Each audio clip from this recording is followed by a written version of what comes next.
Buenas tardes, nosotros somos Carolina, Laura y Catalina y les hablaremos entonces sobre la autopista Conexión Pacífico 2. Es un proyecto ubicado en el suroeste antioqueño que hace parte del primer grupo de concesiones viales de cuarta generación de las autopistas de la Prosperidad y es llevado a cabo por la concesión La Pintada SAS. Como vemos, dentro de las autopistas Pacífico es la encargada de conectar Bolo con La Pintada y La Pintada con La Primavera. Consta de 5 unidades funcionales, donde la quinta consiste en la rehabilitación y mantenimiento de la vía La Pintada, La Primavera, por lo que no se tendrá en cuenta para el presente trabajo, ya que nos centramos en la etapa de construcción. Entonces se tienen en cuenta las primeras unidades funcionales, la 1, la 2, la 3 y la 4, ya que son la construcción de la vía que conecta Bolo con La Pintada. El proyecto se localiza en la depresión intramontana del Valle del Río Cauca, controlado por uno de los sistemas de falla más complejos de los Andes. Sin embargo, son fallas con baja actividad, por lo que la amenaza de movimiento de masa está principalmente en baja y también en media. La geomorfología en general son vertientes onduladas de baja inclinación y vertientes de baja incisión. Además, se cuenta con una amenaza sísmica intermedia. Los 3 órdenes de suelos encontrados en la zona son entisoles, incertisoles y molisoles. Además, para la hidrología, pues contamos obviamente con el río Cauca y en algunas unidades funcionales hay algunas fuentes discontinuas y circundantes, pero en otras sí contamos con ríos secundarios. La recarga de esta zona depende solamente de la precipitación. Aquí vemos entonces las cuencas y los ríos que se encuentran dentro del área de influencia directa e indirecta. Tenemos entonces el río Cartama, el río Piedras y el río Mulatos. Vemos que los usos del suelo son principalmente agropecuarios y agrícola. Sin embargo, la mayor parte de estos tienen problemas de subutilización ligera. Las captaciones de agua superficial son para uso doméstico, pecuario y agrícola. El proyecto se encuentra sobre el gran bioma del bosque húmedo tropical, el orobioma bajo de los Andes, y la zona de vida es considerada entonces un bosque seco tropical. Dentro del área de influencia directa e indirecta, las áreas protegidas que se encuentran son la Reserva de Recursos Naturales de la Zona Ribereña del Río Cauca, que está bajo la jurisdicción de Corantioquia, y los farallones de La Pintada, que están adscritos a la Unidad Ambiental Cerros y Farallones del Cauca. Vemos entonces que tanto en el área de influencia directa como indirecta, la cobertura que predomina son los pastos con fines agroforestales y ganaderos, y que el porcentaje de bosque es muy bajo, lo cual es preocupante teniendo en cuenta que es una zona de bosque seco tropical y que además está dentro de un área de reserva. Para la climatología tenemos entonces una precipitación bimodal entre abril y mayo, y septiembre y noviembre son periodos lluviosos y el resto del año tenemos un periodo seco. La temperatura media anual. Respecto a la biodiversidad, tenemos entonces que para las especies vegetales se encontraron 3 especies, de las cuales 12 tenían un alto valor de conservación. En las categorías de amenaza, una estaba en peligro, 2 vulnerables, una casi amenazada y 2 eran endémicas. Para las especies de animales, en el área de influencia indirecta teníamos 2 endémicas de anfibios, 3 endémicas de aves y una migratoria, y para los mamíferos 2 endémicos y 3 en estado vulnerable. En el área de influencia directa contamos entonces con una especie endémica de mamíferos, una vulnerable. Para las aves tenemos una endémica y para los peces solamente se encontraron 3 especies, todas de la misma familia. Luego de toda la descripción general del proyecto, hacemos un análisis de la normatividad general que debe cumplir este tipo de obras de infraestructura, y entonces iniciamos con la ley principal que está en el decreto 1076 del 26 de mayo del 2015, donde se regula todo el tema de las licencias ambientales. Seguimos con la resolución 1289 de junio del 2006, que es la que acoge todos los términos de referencia para proyectos de construcción de carreteras. El proyecto se acoge a esta resolución debido a que la licencia se presenta en el año 2015, antes de la actualización de esta normativa. También en este mismo caso se tiene la resolución 1503 del 2010, que es el manual de evaluación de estudios ambientales bajo el cual se realiza todo este proyecto, que es el anterior al que se encuentra en vigencia. También se cumple con todo el modelo de almacenamiento de datos geográficos y además de eso, acoge todo el manual para la asignación de compensaciones por pérdida de biodiversidad que están dados en la resolución 1517 del 2012. Esta es la normativa general. Además de eso, cumple toda la normativa específica acerca de aire y ruido, agua, residuos sólidos, flora y fauna y todo el tema sociocultural. El contenido entonces de este estudio de impacto ambiental sigue la norma que incluye todas las generalidades y descripción del proyecto hasta el cumplimiento o el desarrollo de los planes que incluye el de manejo ambiental, de contingencia, de abandono y restauración final y el de la inversión del 1%. La metodología o los pasos a seguir que realiza la empresa para identificar los impactos ambientales inicia con un listado de las actividades que va a realizar el proyecto, también un listado con las características del medio natural, desagregados en medio abiótico, biótico y socioeconómico, seguido por una identificación de las interacciones entre estas actividades y las características identificadas a través de una matriz de doble entrada. Se sigue con la identificación de las acciones impactantes sobre los factores ambientales susceptibles en una matriz cualitativa.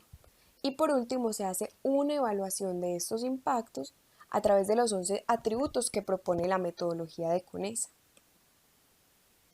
Para este estudio en específico, se elige la fase de construcción, entonces se acogen todas las actividades que estipula la empresa para la construcción de esta vía, que va desde la compra de predios y la contratación de mano de obra hasta la conformación de la estructura de la vía. La conclusión del análisis realizado por la empresa concluye entonces en estas matrices de impactos ambientales desagregadas en el componente abiótico, biótico y la que acoge todo el componente socioeconómico. Los resultados que obtuvieron son 5 impactos para el componente abiótico, todos calificados dentro de la categoría de moderados, siendo el más significativo el deterioro de la funcionalidad ecológica del paisaje. Para el componente biótico se tienen 4 impactos, de los cuales 3 son moderados y 1 insignificante, siendo el más relevante la pérdida de la cobertura vegetal. Y por último, en el componente socioeconómico se encuentran 13 impactos, 3 severos, 8 moderados, 1 irrelevante y 1 significativo. Los que tienen mayor relevancia en este caso fueron las molestias a la comunidad como un impacto negativo y la afectación al patrimonio ecológico como un impacto positivo. Para el caso de nuestro estudio, se tienen unos factores ambientales propios, sacados del análisis de las actividades y del medio descrito para este proyecto, que van desde la calidad del agua hasta la demografía, también desagregados por componente abiótico, biótico y sociocultural y socioeconómico.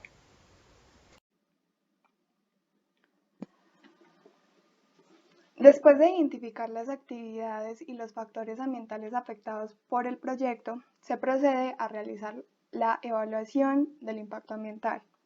Dichos impactos fueron identificados utilizando una matriz de relación entre factores y actividades. Posteriormente se hizo un recuento de dichos impactos sin importar a qué actividades estaban relacionados, pero la evaluación se realizó teniendo en cuenta qué actividad afectaba de forma más significativa cada componente. La evaluación se realizó utilizando la metodología CONESA consignado en el Manual de Evaluación del Impacto Ambiental de Proyectos de Jorge Arboleda, donde se consignan los diferentes criterios que son naturaleza, intensidad, extensión, momento, persistencia, reversibilidad, sinergia, acumulación, efecto, periodicidad y recuperabilidad, los cuales tienen diferentes escalas de evaluación y finalmente con esta evaluación de cada criterio se realiza el cálculo final de importancia y la categorización del impacto.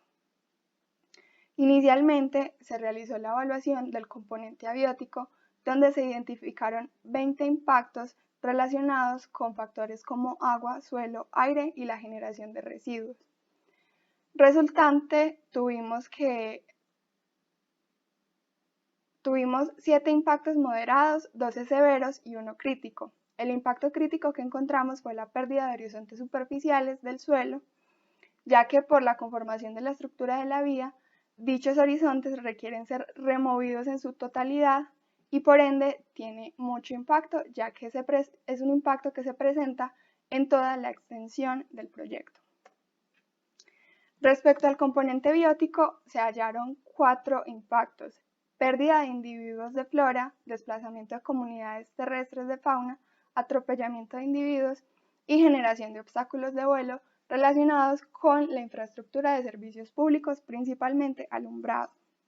De estos impactos se obtuvieron que uno fue moderado y el resto severos.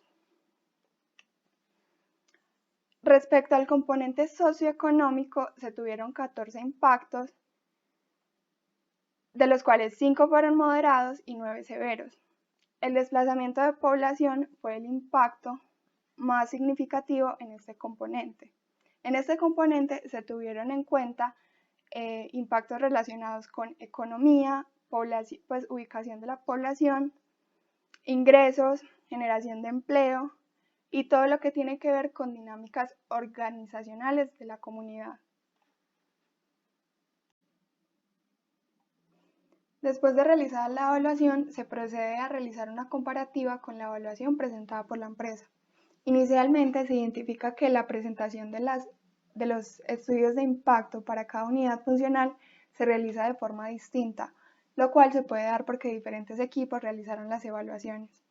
Segundo, en la unidad funcional 3, correspondiente al túnel Mulatos, la empresa obtuvo que la afectación en la estabilidad de los suelos es un impacto irrelevante, mientras que para nuestro equipo es un impacto de importancia severa, ya que por la geomorfología de la zona, esta puede tener impactos a futuro. Para todas las unidades funcionales, la evaluación de la generación de ruido por parte de la empresa fue un impacto moderado, mientras que para nuestro equipo fue un impacto severo, ya que se da durante toda la etapa de construcción y durante toda la extensión del proyecto. Para la empresa, el aporte de sedimentos a las fuentes hídricas superficiales o subterráneas solo se considera en la unidad funcional 5 dentro de la afectación a la calidad físico-química de las fuentes hídricas. Para nuestro análisis, se consideró este impacto ya que dadas las actividades de construcción cercanas a las fuentes hídricas, se puede dar en gran medida y por ende se deben tomar medidas de gestión. Las evaluaciones realizadas por la empresa consideran la generación de residuos en las categorías de actividades de descapote que afectan las propiedades físicas y químicas del suelo y las actividades de construcción que impactan los usos del suelo. Estos son impactos moderados. Para nosotras, dada la magnitud de generación de residuos, tanto orgánicos, peligrosos y de construcción, se consideran como impactos apartes y resultaron siendo severos y moderados. El proyecto identifica fauna asociada en la zona, dentro de ellos múltiples especies de aves, pero no se considera como impacto posible la generación de obstáculos de vuelo por parte de las redes de alumbrado público. La generación de empleo es relativamente baja comparada con la oferta de empleo en la zona. Aún así, la empresa no considera el posible surgimiento de organizaciones de trabajadores o sindicales y solo en el estudio de una unidad funcional se consideran cuántas personas se van a contratar. En esta unidad funcional, que es la correspondiente al túnel, se requieren 34 personas no calificadas, la cual es un personal bajo y además por las características de esta actividad probablemente no requieren tanto personal no calificado en comparación con las otras actividades del establecimiento de la vía. La evaluación realizada por la empresa solo evalúa el impacto de desplazamiento de la población asociada con la compra de predios. No tiene en cuenta el efecto o el impacto que puede generar el desplazamiento de estas personas en otros sectores, ya que puede generar cambios en las dinámicas en las comunidades y puede ser un impacto severo. El impacto en usos del suelo fue evaluado por la empresa y lo obtuvieron como moderado. En nuestro caso no lo evaluamos, pero Dado el cambio tan abrupto y la imposibilidad de recuperar el terreno para otras actividades, este impacto debería considerarse como severo.